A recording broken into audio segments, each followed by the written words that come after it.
Bonjour, bienvenue à tous dans notre émission 15 minutes de grâce et de vérité avec le pasteur Jocelyn Seri.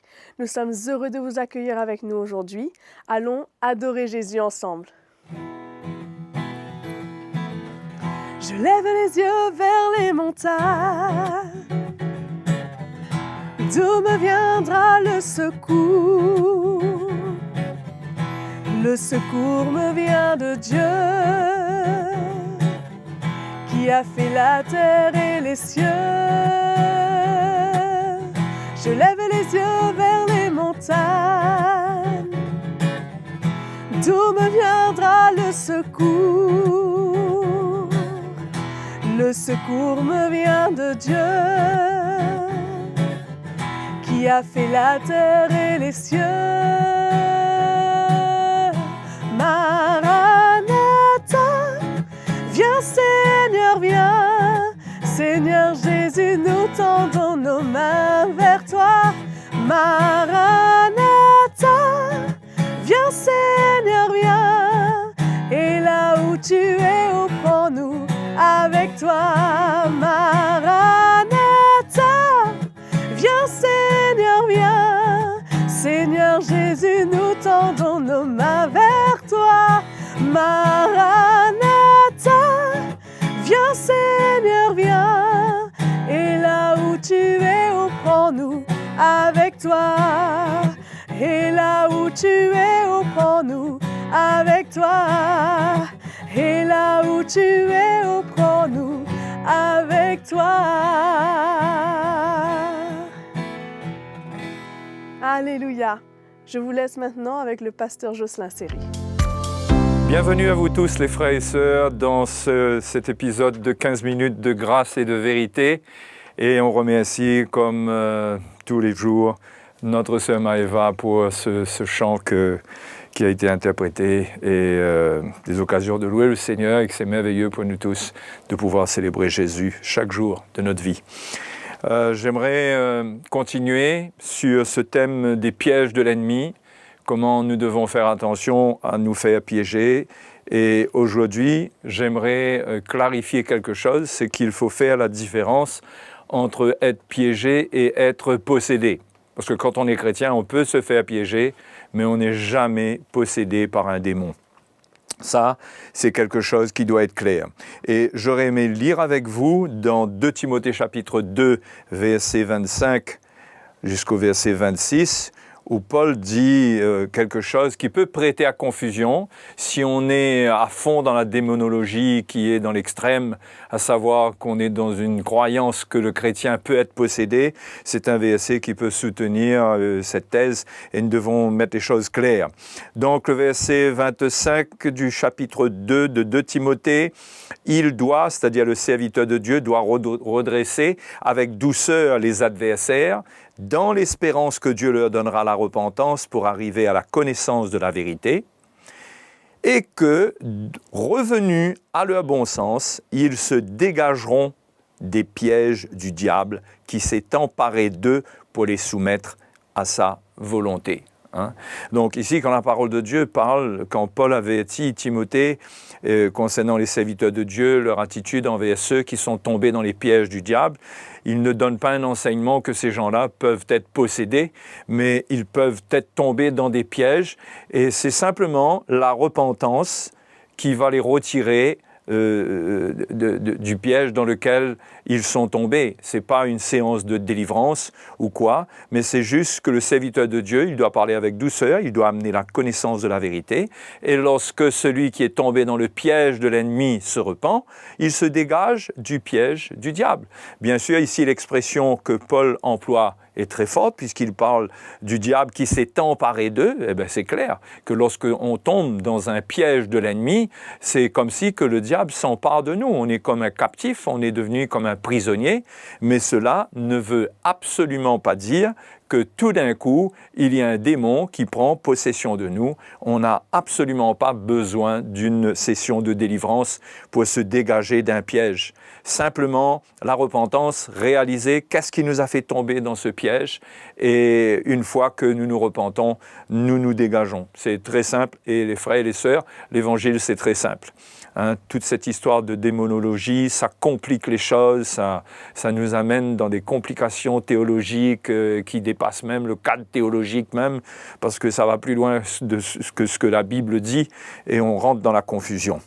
Bien sûr, si la parole de Dieu nous parle de pièges et qu'on peut être piégé et non pas possédé, ça doit nous garder en alerte, parce qu'il y a effectivement une différence entre les deux.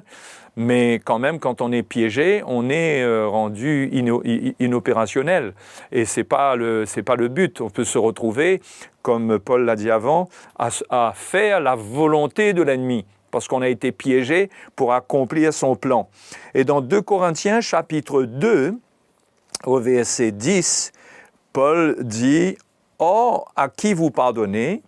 Je pardonne aussi, et ce que j'ai pardonné, si j'ai pardonné quelque chose, c'est à cause de vous en présence de Christ, afin de ne pas laisser à Satan l'avantage sur nous, car nous n'ignorons pas ses desseins. » Alors, on n'ignore pas les desseins de l'ennemi, ce n'est pas après avoir fait de grandes études sur les démons, qu'on arrive à comprendre tous ses desseins et tout ce qu'il fait. L'Évangile, dans la simplicité, expose les pièges de l'ennemi. Okay?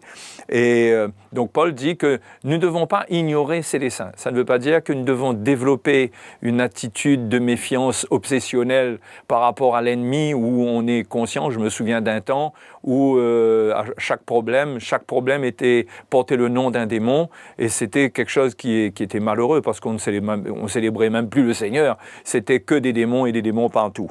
Et ce n'est absolument pas ce que le Seigneur veut. Par contre, c'est ce que le diable désire pour amener la confusion. Donc, nous ne devons pas ignorer les desseins de l'ennemi, et les desseins de l'ennemi sont exposés par l'Évangile. Si on lit dans Éphésiens chapitre 4, verset 26, Paul dit « Si vous vous mettez en colère, ne péchez point, que le soleil ne se couche pas sur votre colère, et ne donnez pas accès au diable. » Donc, on voit qu'on peut donner accès au diable. Par notre refus de nous repentir, en demeurant dans la colère, en développant de l'amertume. On voit très bien que la parole de Dieu nous met en garde, parce que ces choses peuvent donner accès au diable, ce qui ne veut pas dire, encore une fois, que le diable peut entrer dans notre vie et nous posséder. Cela veut dire qu'il peut interférer dans le plan de Dieu pour nous, qu'il peut amener la confusion, qu'il peut amener la division, il peut faire toutes ces œuvres sans même nous posséder, parce que nous sommes piégés par notre propre attitude lorsque nous refusons. Dans le cas de 2 Corinthiens chapitre 2, Paul parle du pardon, qu'il faut pardonner, et que lui aussi il pardonnait, parce que les desseins du diable, c'est de se tenir au milieu de l'amertume, au milieu de la colère, de l'animosité, et Paul savait très bien qu'il ne fallait pas garder ce genre d'attitude pour que le diable n'applique pas ses desseins. Il en est de même dans Éphésiens chapitre 4 concernant la colère. Il dit que le soleil ne se couche pas sur votre colère, parce que le diable peut trouver accès. Quelqu'un contre lequel on est en colère, ça peut être notre conjoint, nos enfants, ça amène l'ennemi à entrer et à amener des pensées, toutes sortes de combats dans la vie de ceux qui sont blessés, et ça peut amener les gens à penser beaucoup de choses et à se décourager, à recevoir de la culpabilité, de la condamnation. Donc tout ça, ça donne accès au plan de l'ennemi si nous ne résistons pas au diable. Dans l'épître de Jean aussi, il met en garde le chrétien, et il dit au chapitre 5 et au verset 18 à 21, il dit « Nous savons que quiconque est né de Dieu ne pratique pas le péché. Mais celui qui est né de Dieu se garde lui-même. » D'accord ? Et le malin ne le touche pas. Donc ça nous montre bien qu'un chrétien doit se garder avec la lumière, la révélation de l'Évangile. Il doit s'identifier à la croix, parce que c'est la croix qui est la puissance qui fait reculer l'ennemi.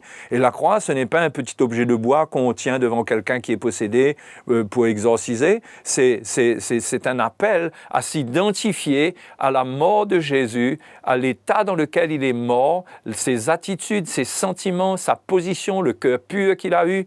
Quand on s'identifie à cela, on résiste au diable, et le malin ne nous touche pas.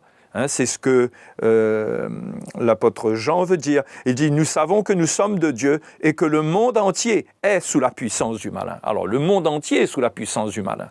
Mais nous, lorsque nous naissons de nouveau, nous ne sommes plus sous la puissance du malin. Nous passons des ténèbres à la lumière, de la puissance de Satan à Dieu. Donc, nous ne sommes plus, il n'est plus possible pour le diable de nous posséder. Mais, encore une fois, nous pouvons nous faire piéger si nous ne nous gardons pas nous-mêmes, si nous ne pardonnons pas, si nous ne nous repentons pas. Toutes ces choses peuvent faire que le malin peut nous toucher à notre vie, hein, nous fatiguer, nous rendre lourds dans nos pensées, assombrir notre manière de voir les choses, devenir extrêmement négatif, perdre la foi. Toutes ces choses sont des œuvres de l'ennemi qui peuvent se manifester lorsque nous ne nous gardons pas nous-mêmes. Mais nous sommes de Dieu, le monde entier est sous la puissance du malin. Nous savons aussi que le Fils de Dieu est venu et qu'il nous a donné l'intelligence pour connaître le véritable. Et c'est ça la clé. Il faut connaître le véritable. Le véritable, c'est le Seigneur. C'est la vérité qui est en lui, qu'il transporte, qu'il est venu exposer à la croix. Dieu nous a donné l'intelligence pour connaître cela. Et c'est avec cela que nous pouvons nous garder et que nous n'allons pas vivre sous la puissance des ténèbres à cause de cette lumière qui vit en nous. Hein? Donc, pour connaître le véritable, et nous sommes dans le véritable en son Fils Jésus-Christ. Okay? Pierre aussi, dans 1 Pierre chapitre 5, vous voyez donc que tous les apôtres avaient la même façon d'aborder la question. Ils ne parlent pas de possession démoniaque, ils ne parlent pas de combat spirituel style Star Wars, où on se bat dans le cosmos contre l'ennemi. Ils ne parlent absolument pas de ces choses-là, mais ils parlent d'attitude, ils parlent de vigilance pour résister au diable. Au chapitre 5 de son épître, et au verset 8 et 9, l'apôtre Pierre dit dans sa première épître, il dit « Soyez sobres, veillez ». Vous voyez, il y a un appel à la vigilance. C'est-à-dire que nous ne devons pas être légers avec le péché. Nous devons connaître les desseins et les plans de l'ennemi. Et nous devons nous tenir sur nos gardes. Il dit, votre adversaire, veillez, votre adversaire, le diable, rôde comme un lion rougissant, cherchant qui il dévorera. Voyez? Donc là, c'est terrible parce qu'on ne parle pas de possession démoniaque, on parle de dévorer. C'est-à-dire que quelqu'un peut se retrouver dans la mâchoire du diable à se faire dévorer, détruire, parce que c'est le piège de l'ennemi se referme sur lui et que cela va complètement le détruire. Donc, Pierre dit, cherchant qui le dévorera, résistez-lui avec une foi ferme, sachant que les mêmes souffrances sont imposées à vos frères dans le monde. Donc, dans la vie chrétienne, il y a des combats, il y a des souffrances, surtout lorsque l'ennemi est à l'œuvre, il y a des tentations qui viennent, il y a des pièges qui se mettent en place, mais pour ce qui nous concerne les chrétiens, nous avons la lumière de l'Évangile, devons nous fortifier dans le Seigneur, devons chercher le Seigneur, garder notre cœur pur, et de cette manière, le malin ne pourra pas nous toucher, et dans les moments où il faudra lui résister, nous aurons la force par l'Évangile, par le Saint-Esprit qui habite en nous, de le mettre en fuite, puisque si on résiste à l'ennemi, il fuira loin de nous, c'est ce que la parole de Dieu nous dit. Voilà, mes frères et mes sœurs, j'espère que ce petit passage ce matin, cette petite session vous encourage et on vous donne rendez-vous pour la prochaine session et qu'on continue à développer sur ce thème pour enlever, s'il y a encore quelques traces de confusion quelque part, eh bien que cela quitte nos pensées et que la doctrine de Christ devienne claire pour nous, pour qu'on marche dans la paix, qu'on serve le Seigneur dans la paix, dans la liberté. Voilà donc que le Seigneur vous bénisse tous. À la prochaine. C'est tellement bon d'entendre la parole de Dieu. N'hésitez pas, abonnez-vous à notre chaîne CTMI. Si vous avez besoin de nous joindre, écrivez-nous à l'adresse qui s'affiche sur vos écrans. À bientôt!